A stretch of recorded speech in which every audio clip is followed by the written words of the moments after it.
Assalamualaikum warahmatullahi wabarakatuh. Halo ibu dan teman-teman semuanya. Jadi pada video ini kami dari kelompok 3 akan melakukan percobaan mengenai uji makanan. Sebelumnya saya terlebih dahulu akan memperkenalkan anggota-anggota di kelompok kami, yaitu saya sendiri Nadia Ulfadinda, lalu Atika Syafitri, Afifah Nedifa Ersya, dan yang terakhir Ahmad Fauzan. Jadi pada video percobaan ini kami melakukan 3 percobaan. Yang pertama yaitu uji kandungan karbohidrat dengan menggunakan iodium. Yang kedua, uji kandungan protein dengan menggunakan larutan biuret. Dan yang terakhir, uji kandungan lemak dengan menggunakan kertas HVS. Jadi berikut ini akan kami tayangkan video-video percobaan yang telah kami kerjakan. Di percobaan yang pertama yang akan kami lakukan adalah menguji coba kandungan karbohidrat yang terdapat di dalam makanan. Jadi makanan-makanan yang akan kami uji, kandungan karbohidratnya ada 6. Yang pertama yaitu susu bubuk, yang kedua kuning telur, yang ketiga nasi, yang keempat kentang, yang kelima pisang, dan yang terakhir yaitu tepung terigu. Jadi pada percobaan ini kami akan menggunakan betadine untuk menguji kandungan karbohidrat yang terdapat di dalam makanan ini. Kami menggunakan betadine karena betadine ini mengandung iodium dan kami tidak bisa memakai iodium yang murni, oleh karena itu kami hanya menggunakan betadine yang mengandung iodium. Nah, sekarang cara percobaannya yaitu kita akan meneteskan betadine ini ke masing-masing makanan, lalu kita akan melihat perubahan warna yang terjadi pada makanan tersebut. Jika warna betadine yang awalnya berwarna merah berubah menjadi berwarna hitam, berarti makanan tersebut mengandung karbohidrat. Tapi jika tidak berubah warna atau tetap berwarna merah, berarti makanan tersebut tidak mengandung karbohidrat. Yang pertama saya akan mencobanya pada susu bubuk.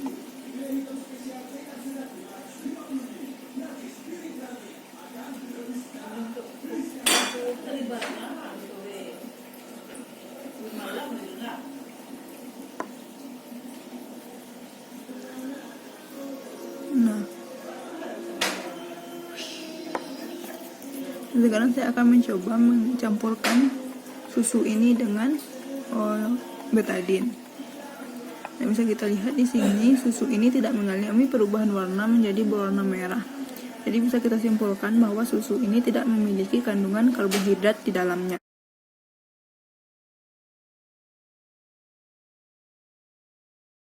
Yang kedua yaitu kuning telur.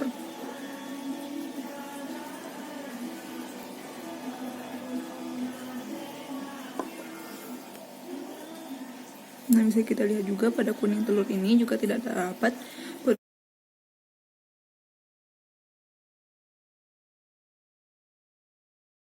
Nah, yang ketiga yaitu pada nasi.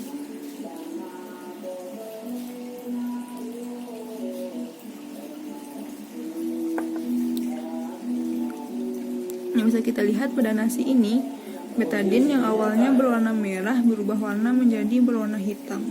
Jadi bisa kita simpulkan bahwa nasi ini memiliki kandungan karbohidrat.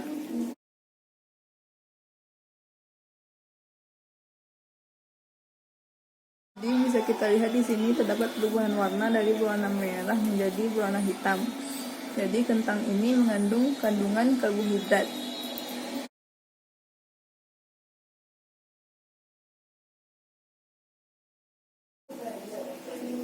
Selanjutnya yaitu pada tepung terigu. Nah, bisa kita lihat di sini betadine yang awalnya berwarna merah berubah menjadi berwarna hitam. Jadi bisa kita simpulkan bahwa tepung terigu ini memiliki kandungan karbohidrat.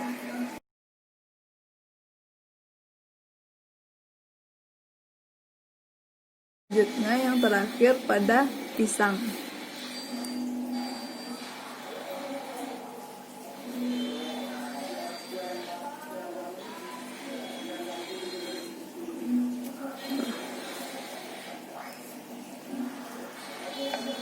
Pada pisang ini tidak terdapat perubahan warna menjadi berwarna hitam, berarti pisang ini tidak memiliki kandungan karbohidrat.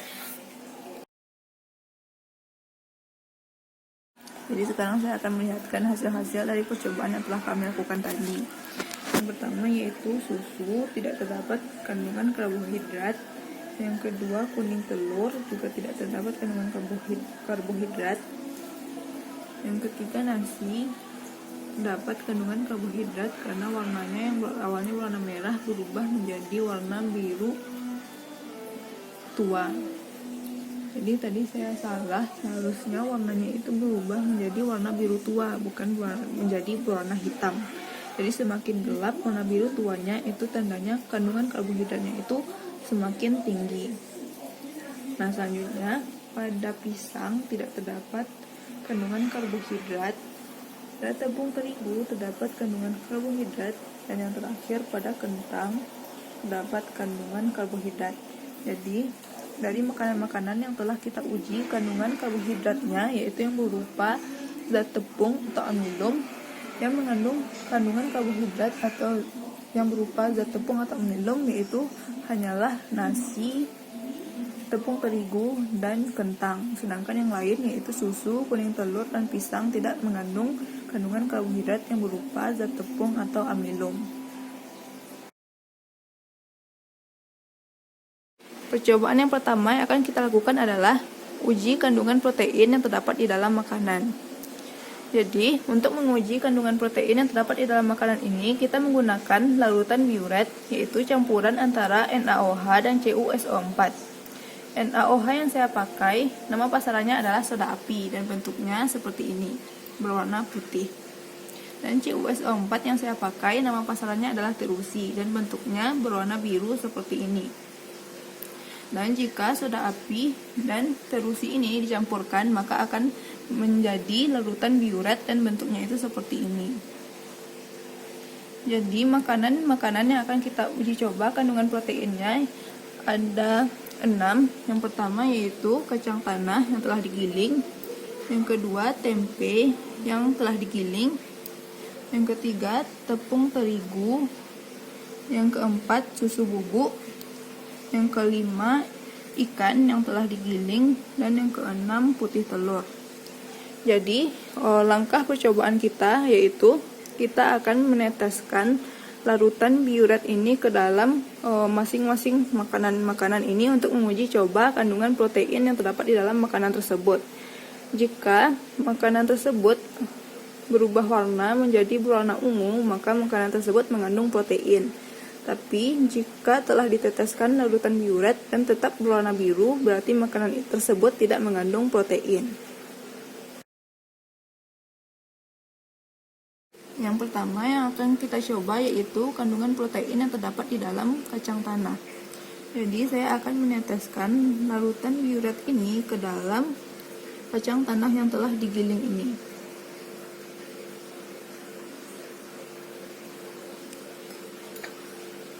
Lalu kita aduk dengan menggunakan sumpit kayu.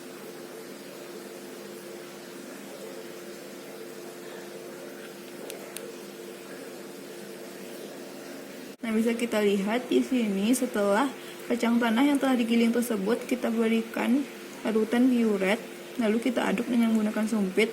Kacang tanah yang telah digiling tersebut berubah warna menjadi berwarna ungu. Jadi bisa kita simpulkan kacang tanah memiliki kandungan protein.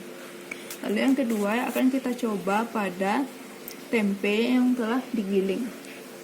Kita akan menguji apakah tempe tersebut memiliki kandungan protein atau tidak. Jadi saya akan meneteskan larutan biuret ini ke tempe.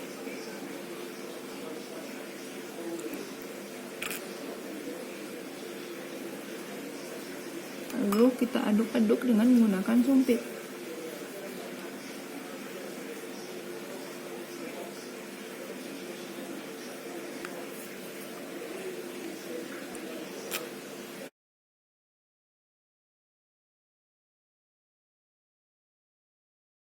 Nah, bisa kita lihat pada tempe yang telah digiling ini terdapat perubahan warna, yaitu dari berwarna biru menjadi berwarna ungu. Jadi bisa kita simpulkan bahwa tempe tersebut memiliki kandungan protein.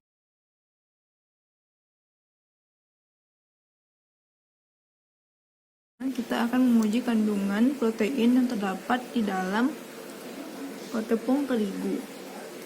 Nah, sekarang saya akan meneteskan larutan biorat ini ke dalam larutan tepung terigu yang telah dicampur dengan air.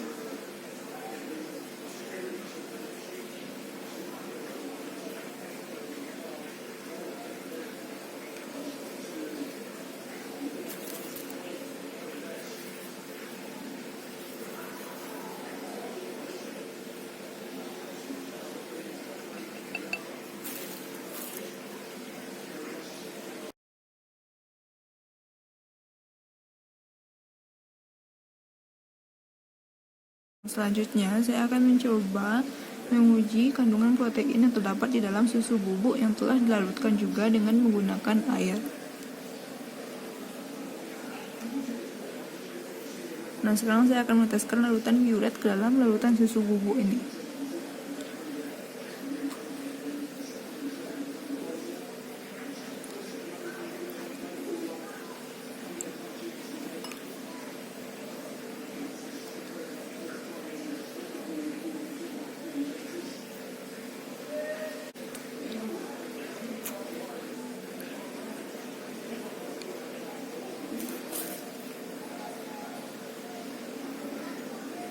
Bisa kita lihat kan terdapat perubahan warna, yang awalnya itu berwarna biru sekarang berubah menjadi berwarna ungu. Jadi bisa kita simpulkan bahwa susu bubuk tersebut memiliki kandungan protein.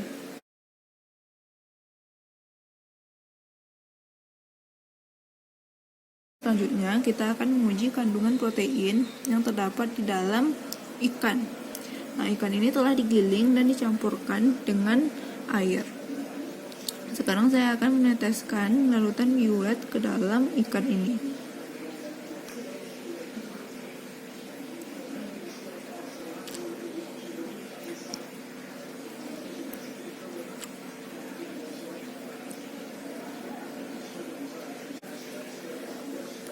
Nah, bisa kita lihat di sini kan warnanya itu berubah menjadi berwarna ungu. Jadi bisa kita simpulkan bahwa ikan memiliki kandungan protein karena warnanya yang awalnya berwarna biru berubah menjadi berwarna ungu.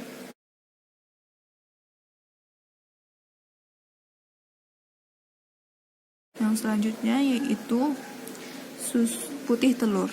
Nah, sekarang kita akan menguji kandungan protein yang terdapat di dalam putih telur ini. Saya akan meneteskan larutan biorat ke dalam putih telur ini.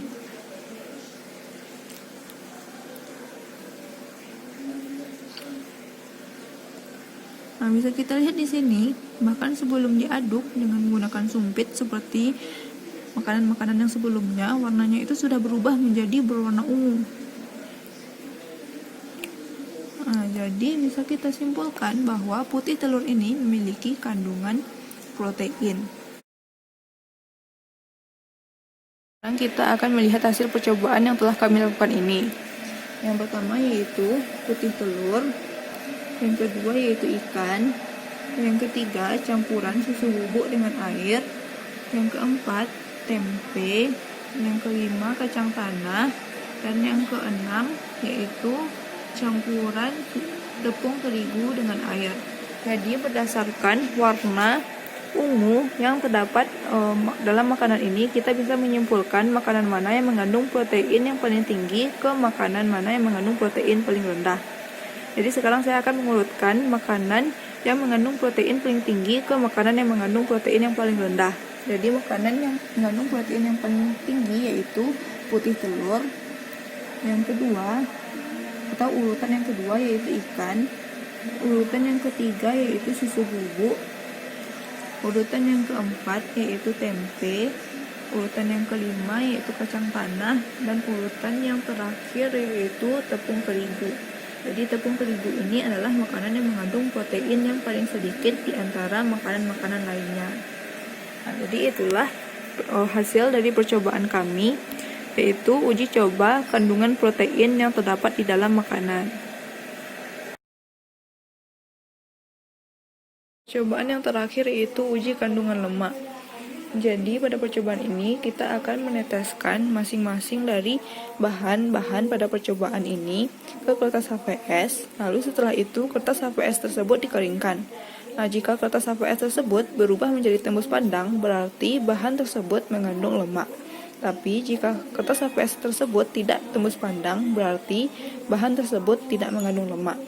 Jadi alat dan bahan yang dibutuhkan pada percobaan ini adalah yang pertama yaitu minyak goreng, yang kedua yaitu air, yang ketiga kemiri, yang keempat minyak zaitun, yang kelima susu bubuk yang telah dicampurkan dengan air, yang keenam yaitu buah kurma, yang ketujuh yaitu minyak kayu putih, dan yang terakhir yaitu kertas HVS. Jadi jumlah kertas HVS ini harus sama jumlahnya dengan bahan-bahan yang kita gunakan dalam percobaan ini yang akan kita uji kandungan lemaknya. Nah, sekarang kita akan melakukan percobaannya, yaitu saya akan meneteskan bahan-bahan yang akan saya uji kandungan lemaknya ini ke masing-masing kertas HVS yang namanya sesuai dengan nama bahan-bahan tersebut. Lalu setelah itu kertas HVS tersebut dikeringkan. Nah, jika kertas HVS tersebut tembus pandang, maka bahan tersebut mengandung lemak. Tapi jika kertas HVS tersebut tidak tembus pandang, berarti bahan tersebut tidak mengandung lemak. Nah, yang pertama akan saya cobakan yaitu minyak kayu putih.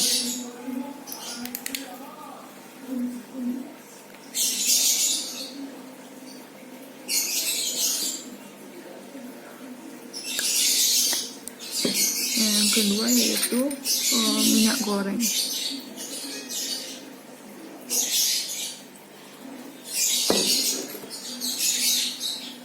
Yang ketiga yaitu air.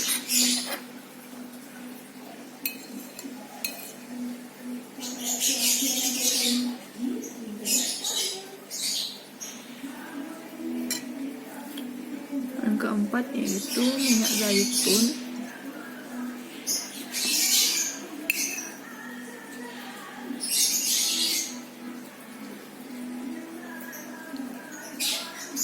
Yang kelima yaitu susu.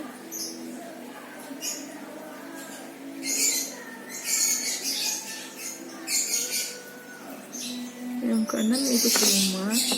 Nah, pada buah kurma ini saya akan menggosokkan buah kurma ini ke kertas HVS ini.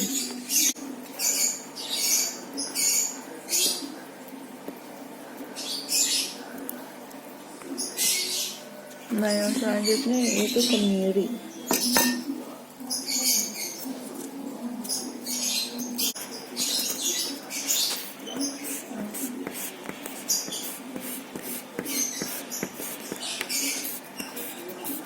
Nah, sekarang kertas HVS ini telah dikeringkan. Dan sekarang kita akan lihat apakah kertas HVS ini tembus pandang atau tidak. Seperti yang saya jelaskan tadi, jika tembus pandang maka bahan tersebut mengandung lemak, tapi jika tidak tembus pandang maka bahan percobaan tersebut tidak mengandung lemak. Nah, yang pertama kita lihat pada minyak kayu putih. Nah, bisa kita lihat di sini kan kertasnya itu tembus pandang. Jadi bisa kita simpulkan bahwa minyak kayu putih tersebut mengandung lemak. Nah, yang kedua yaitu minyak goreng. Nah, bisa kita lihat di sini minyak goreng juga tembus pandang. Berarti bisa kita simpulkan bahwa minyak goreng mengandung lemak. Yang selanjutnya yaitu air. Nah, jika kita lihat pada air ini dan kita bandingkan dengan kertas sebelumnya yaitu minyak goreng, bisa kita lihat kan perbedaannya antara kertas HVS air dan kertas HVS minyak goreng. Nah, pada kertas HVS air, kertas tersebut tidak tembus pandang, maka bisa kita simpulkan bahwa air tidak mengandung lemak. Nah, yang selanjutnya yaitu minyak zaitun. Nah, bisa kita lihat di sini pada kertas HVS minyak zaitun, kertas HVS-nya juga tembus pandang, berarti minyak zaitun mengandung lemak. Yang selanjutnya yaitu susu.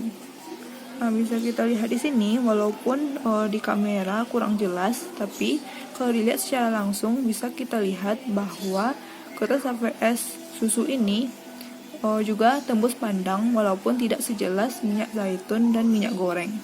Jadi bisa kita simpulkan bahwa susu mengandung lemak, tapi tidak sebanyak lemak yang terdapat pada minyak zaitun dan minyak goreng.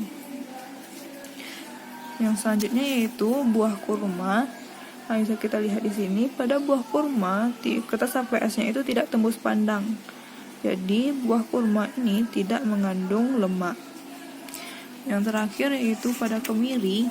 Nah, bisa kita lihat di sini, walaupun kurang jelas, pada minyak kemiri kertas HPS-nya juga tembus pandang. Berarti minyak kemiri juga mengandung lemak walaupun tidak sebanyak minyak zaitun dan minyak goreng.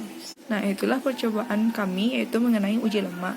Jadi bisa kita simpulkan pada percobaan ini bahan-bahan yang mengandung lemak yaitu minyak kayu putih, minyak goreng, minyak zaitun, susu, dan kemiri. Dan yang paling banyak mengandung lemak di antara bahan-bahan tersebut adalah minyak goreng dan minyak zaitun. Sedangkan bahan-bahan yang tidak mengandung lemak pada percobaan ini adalah air putih dan kurma. Sekianlah video percobaan kami mengenai uji makanan. Sebelumnya saya minta maaf jika terdapat kesalahan baik dalam kata-kata maupun dalam percobaan yang telah kami kerjakan.